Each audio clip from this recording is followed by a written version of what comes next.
من الشيطان الرجيم بسم الله الرحمن الرحيم إنما الصدقات للفقراء والمساكين والعاملين عليها والمؤلفة قلوبهم وفي الرقاب والغارمين وفي سبيل الله وابن السبيل فريضة من الله والله عليم حكيم ومنهم الذين يؤذون النبي ويقولون هو أذن قل أذن خير لكم يؤمن بالله ويؤمن للمؤمنين ورحمة للذين آمنوا منكم والذين يؤذون رسول الله لهم عذاب أليم صدق الله العظيم. Semesta ప్రశంసలు అల్లాహ్ సుబ్హానహు వ తఆలాకి శుభాయి. అల్లాహ్ సుబ్హానహు వ తఆలా మనందరి యొక్క సలాతు ఫజర్ స్వీకరించుగాక. ఆమీన్. సోదరులారా, సూరే తౌబాలోని వాక్యంలో అల్లాహ్ సుబ్హానహు వ తఆలా ఈ విధంగా ఉపదేశిస్తున్నారు. జకాత్ గురించి అల్లాహ్ సుబ్హానహు వ తఆలా జకాత్ ఎవరికి ఇవ్వాలి? చాలా మంది జకాత్ ఇస్తారు, కానీ అది సరిగా హక్కుదారులకు చేరదు. హక్కుదారులకు చేరనటువంటి జకాత్ స్వీకరించబడదు. అల్లాహ్ సుబ్హానహు వ తఆలా మొత్తం 8 మంది పేర్లు తీసుకున్నాడు అల్లాహ్ సుబ్హానహు వ తఆలా ఈ వాక్యంలో. ఈ 8 మంది మినహాయించి ఇంకెవరికి కూడా జకాత్ ఇవ్వరాదు. సోదరులారా, కరుణమూర్తి విశ్వప్రభుత మహనీయ ముహమ్మద్ సల్లల్లాహు అలైహి వసల్లం వారు ఒక సందర్భంలో విజయ ప్రాప్తి పంచుతున్నారు. ఇంతలో ఇబ్నే జు ఖుసైరా అనేటువంటి ఒక వ్యక్తి వచ్చి ఓ ప్రవక్త, మీరు ఈ పంచే విషయంలో న్యాయంగా వ్యవహరించండి అన్నాడు. ప్రవక్త సల్లల్లాహు అలైహి వసల్లం వారు తలపైకెత్తి చూసి, నీ పరిస్థితి కడు శోచనీయం, నాకన్నా ఇంకా న్యాయంగా ఎవరు చేయగలరు? దైవ ప్రవక్త ముహమ్మద్ సల్లల్లాహు అలైహి వసల్లం వారి కన్నా న్యాయం చేసేవారు ఈ ప్రపంచంలో ఉన్నారా? నీ పరిస్థితి కడు శోచనీయం అన్నారు ప్రవక్త సల్లల్లాహు అలైహి వసల్లం వారు. అల్లాహ్ సుబ్హానహు వ తఆలా ఖురాన్ గ్రంథంలోని ఈ వాక్యాలని అవతరింపజేశాడు. ఇన్నమ సదకాతు జకాత్. సోదరులారా, దయచేసి శ్రద్ధగా వినండి, చాలా ఇంపార్టెంట్ సబ్జెక్ట్ ఇది. రమదాన్ రాబోతుంది ఇన్షాల్లాహ్. అల్లాహ్ సుబ్హానహు వ తఆలా రమజాన్ వరకు మనందరికీ జీవితాన్ని ప్రసాదించుగాక. ఆమీన్. ఇన్నమ సదకాతు లిల్ ఫుకరాయి. మొట్టమొదటిది అల్లాహ్ సుబ్హానహు వ తఆలా తీసుకున్న పేరు ఫుకరా, అంటే ఫకీర్. ఫకీర్ అంటే ఎవరు? పచ్చబట్టలు వేసుకొని తలకి పచ్చ పగడి కట్టేసి బాజాలు కొడతా ఇంటింటికి వస్తారు వాళ్ళ ఫకీర్లు అంటే యాచకులు. ఫకీర్లు అంటే యాచకులు. వారి అవసరాల కోసం యాచించేవారు ఫకీర్. వల్ మసాకిన్. ఫకీర్, మసాకిన్ మిస్కిన్ కి బహువచనం మసాకిన్. మిస్కిన్ కి బహువచనం మసాకిన్. ఫకీర్ కి బహువచనం ఫుకరా. ఇక్కడ అల్లాహ్ సుబ్హానహు వ తఆలా మిస్కిన్ అన్నాడు. మిస్కిన్ అంటే ఎవరు? మిస్కిన్ అంటే వారికి ఉండడానికి ఇల్లు కూడా ఉంటుంది, నడపడానికి వాహనం కూడా ఉంటుంది, మంచి బట్టలే ధరించవచ్చు కూడా, కానీ వారి ఆదాయం అవసరం మేరకు వారి ఆదాయం లేదు. వారి ఇంటి అవసరాలకు మేరుగా వారికి ఆదాయం లేదు. కానీ అదేవిధంగా వాళ్ళు యాచించరు, చెయ్యి చాపి ప్రజలని అడగరు, మీరు నాకు సహాయం చేయండి అని. వాళ్ళు వాళ్ళ పరిస్థితిని అల్లాహ్ సుబ్హానహు వ తఆలా ముందు మొరపెట్టుకుంటారు. వీళ్ళెవరు? మసాకీన్, మిస్కీన్. అల్లాహ్ సుబ్హానహు వ తఆలా రెండో పేరు తీస్తున్నారు. ఒకటేమో యాచకులు, వారికి ఏమీ లేదు. వాళ్ళు మొదటి వారు, రెండవ తరగతి ఎవరికి, వీళ్ళు చూడటానికి మన ముందు అల్హమ్దులిల్లా బాగానే ఉన్నారు కదండి అని అనిపిస్తుంది, కానీ ఇంటికి వెళ్ళి చూస్తే అర్థమైంది బస్ చాలని ఆదాయంతో. అల్లా క్షమించాలి. అల్లాహ్ సుబ్హానహు వ తఆలా తన దాసులకి తను తలుచుకుంటే లక్షాధికారిని కోటేశ్వరుని చేస్తాడు, కోటేశ్వరుని లక్షాధికారి చేస్తాడు, అసలు ఏం లేకుండా రోడ్డు మీద తీసుకొస్తాడు. ఆయన ఇష్టం అల్లాహ్ సుబ్హానహు వ తఆలాది. వల్ మసాకిన్ అంటే అర్థమైంది కదా, మిస్కిన్ ఎవరిని అంటారు? వల్ ఆమిలీన అలైహా, మూడో పేరు వల్ ఆమిలీన అలైహా, ఈ జకాత్ సొమ్ముని వసూలు చేసేవారు. దైవ ప్రవక్త మహనీయ ముహమ్మద్ సల్లల్లాహు అలైహి వసల్లం సహాబాలని పురమాయించేవారు, మీరు ఈ దిక్కున పోండి, ఉన్న సహాబాల మీరు ఈ దిక్కున పోండి, ఫలానా ప్రాంతాలకు వెళ్ళి జకాత్ సొమ్మును సేకరించి తీసుకొని రండి అని వారిని పురమాయించేవారు. వారు ఆ జకాత్ సొమ్ముని తీసుకొచ్చి ప్రవక్త ముహమ్మద్ సల్లల్లాహు అలైహి వసల్లం వారి వద్ద ప్రవేశపెట్టేవారు. ప్రవక్త సల్లల్లాహు అలైహి వసల్లం వారు వారికి తిరిగి అందులో నుంచి ఇచ్చేవారు. జకాతు వసూలు చేసిన వ్యక్తి ఎవరికి ఇవ్వాలి?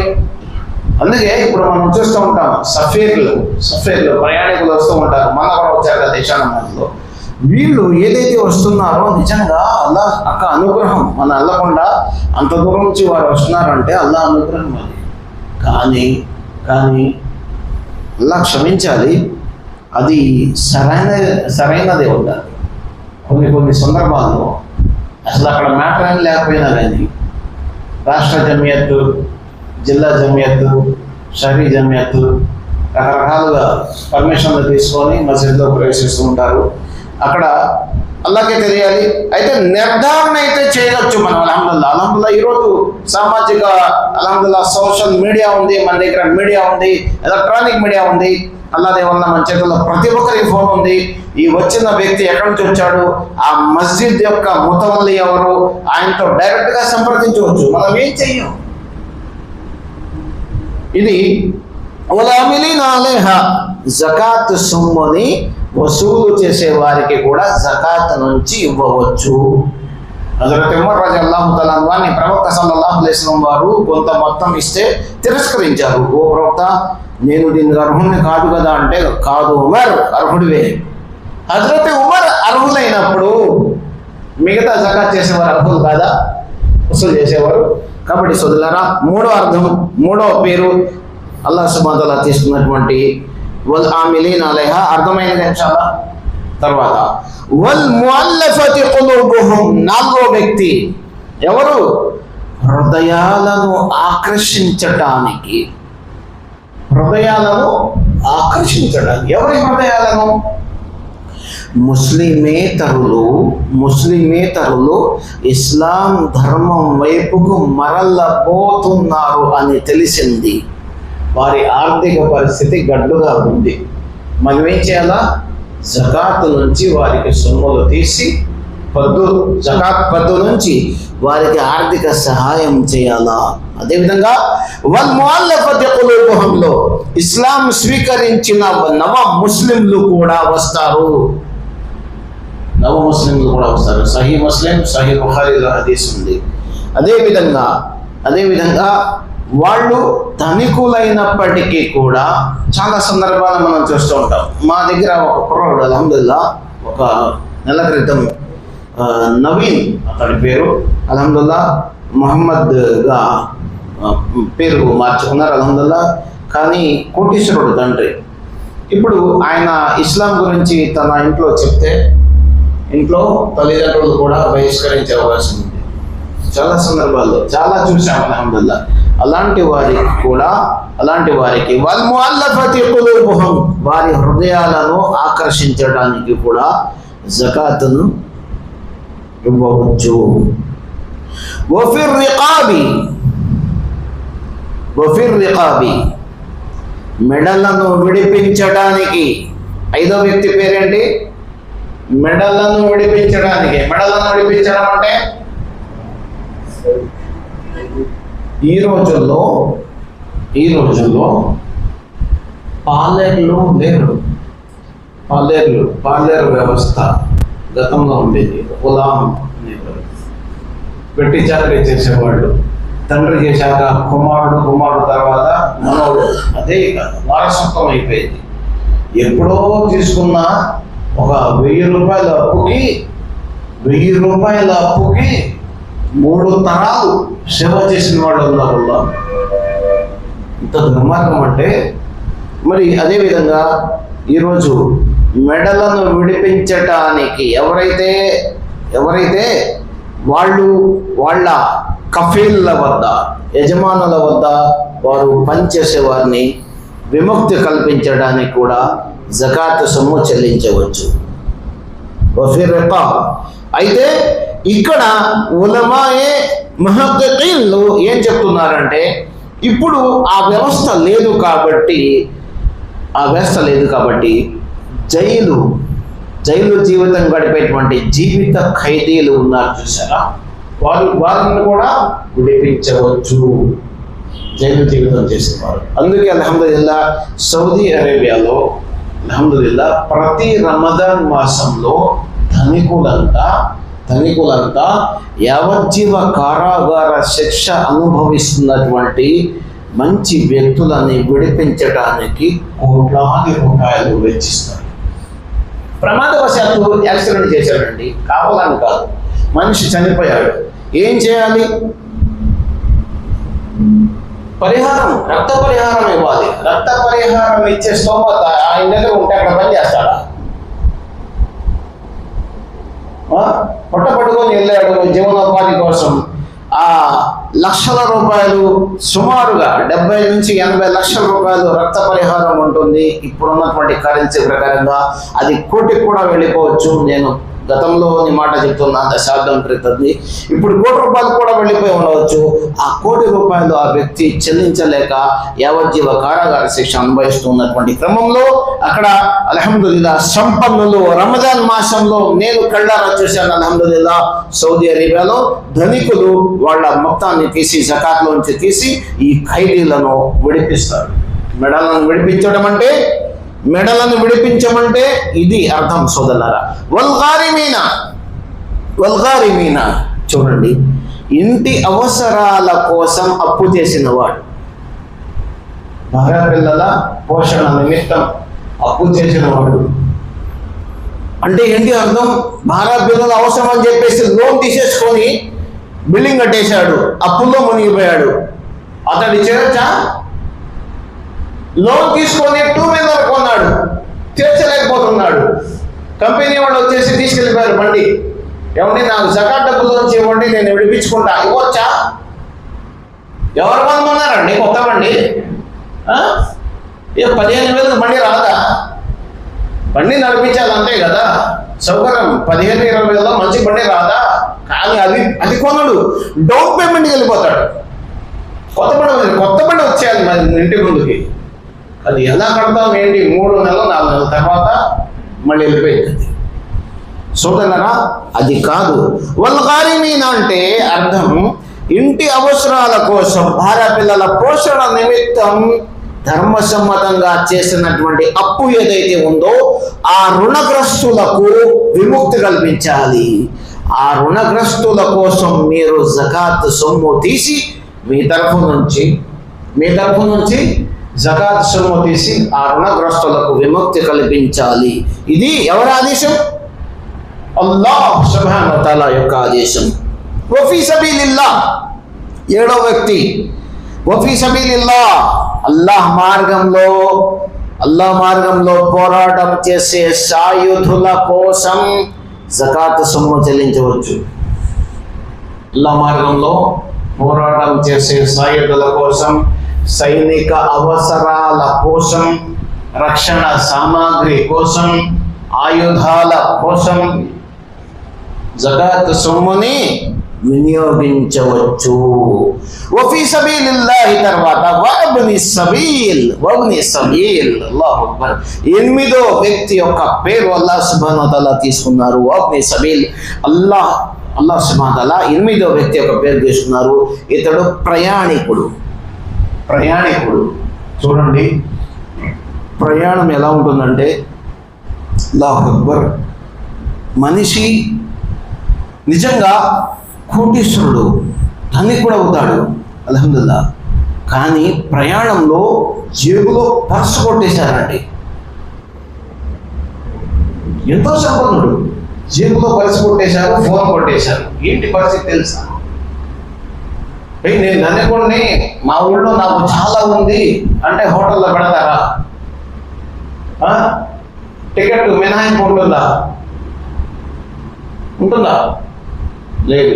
నువ్వు ఎంతైనా అవ్వచ్చు, నువ్వు ఎంత పుడింగ్ అయినా అవ్వచ్చు, ఇక్కడ మాత్రం మాకు కావాల్సిన నువ్వు తీసుకున్న టోకెన్కి డబ్బులు, నువ్వు తీసుకున్న టికెట్కి డబ్బులు.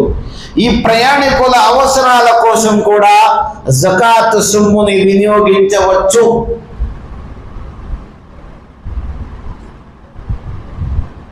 సరే, ఇక్కడ అల్లాహ్ సుబ్హానహు వ తఆలా ఈ 8 వ్యక్తుల పేర్లు తీసుకున్నారు. అల్లాహ్ సుబ్హానహు వ తఆలా ప్రవక్త సల్లల్లాహు అలైహి వసల్లం వారు జకాత్ సొమ్ము వీరికే ఇవ్వమని చెప్పారు. ఇప్పుడు చెప్పండి సోదరులారా, ఒక ప్రశ్నకు సమాధానం. నేను ఏమి పని పాట చేయకుండా కేవలం బయాన్లే చేస్తా, మీరు నాకు జకాత్ సొమ్ము ఇవ్వచ్చా? చెప్పండి సార్. ఏం పనిపాట చేయను, కేవలం బయాన్లే చేస్తా, ఇవ్వచ్చా?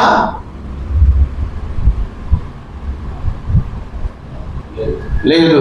జజాకల్లాహు ఖైర్. లేదు. దైవ ప్రవక్తలే పనిచేశారు. ప్రతి ప్రవక్త ఏదో ఒక వృత్తి చేశారు. ప్రవక్తలు పనిచేస్తే ఈరోజు టాప్గా మంచి దుస్తులు వేసుకొని బ్రాండెడ్ వస్తువులు, బ్రాండెడ్ వాహనాలు, అన్ని బ్రాండెడే మాషాల్లా. కానీ ఏం పని చేయను. ఏం చేస్తారండి అంటే దావత్. ఏం దావత్? దీన్ని ఇస్లాం అనుమతిస్తుందా? అల్లాహు అక్బర్. అల్లాహ్ వారికి సద్బుద్ధిని ప్రసాదించుగాక. సోదరులారా, సరే, జకాత్ సొమ్ము మీరు వసూలు చేశారు. ఒక వ్యక్తి వచ్చాడు, అయ్యా కబ్రస్థాన్కి గోడ కట్టాలండి, శ్మశానానికి, దాంట్లో నుంచి ఈ జకాత్ సొమ్ము వసూలు చేశారు కదా, ఇవ్వండి అంటే ఇవ్వచ్చా?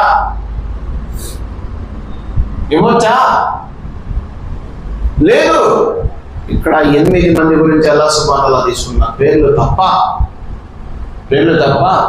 ఇంకేమైనా ఉంటే కుబారుల్ ఉలమా. ప్రతి 4-5 సంవత్సరాలు వెళ్ళి మద్రసాలో వచ్చిన ప్రతి వ్యక్తి ఆలిం కాదు. కుబారుల్ ఉలమా ఆదేశం ప్రకారంగా, ఒకవేళ వాళ్ళు ఏమైనా ఖురాన్ హదీస్ ప్రకారంగా ఏదైనా ఫతవా ఇస్తే తప్ప ఈ 8 వ్యక్తుల పేర్లు మినహాయించి 9వ వ్యక్తికి జకాత్ ఇవ్వరాదు. అర్థమైందండి? ఇన్షాల్లా అల్లాహ్ సుబ్హానహు వ తఆలా యొక్క ఆదేశం ఏదైతే సూరత్ తౌబాలో ఉందో, ఈ జకాత్ సొమ్ములని ఈ 8 మంది వ్యక్తులకు మాత్రమే పంచేటువంటి సౌభాగ్యాన్ని అల్లాహ్ సుబ్హానహు వ తఆలా మనందరికీ ప్రసాదించుగాక. అల్లాహ్ సుబ్హానహు వ తఆలా మనందరికీ కూడా ఖురాన్ గ్రంథాన్ని అధ్యయనం చేసి ప్రవక్త ముహమ్మద్ సల్లల్లాహు అలైహి వసల్లం యొక్క నైతిక జీవన విధానం ప్రకారంగా జీవితాన్ని గడిపి ఇహపరలోకాల సాఫల్యాన్ని పొందేటువంటి సౌభాగ్యాన్ని ప్రసాదించుగాక. సుబ్హానల్లాహి బిహమ్దిహి, సుబ్హానకల్లాహుమ్మ బిహమ్దిక, అష్హదు అన్ లా ఇలాహా ఇల్లా అంత, అస్తగ్ఫిరుక.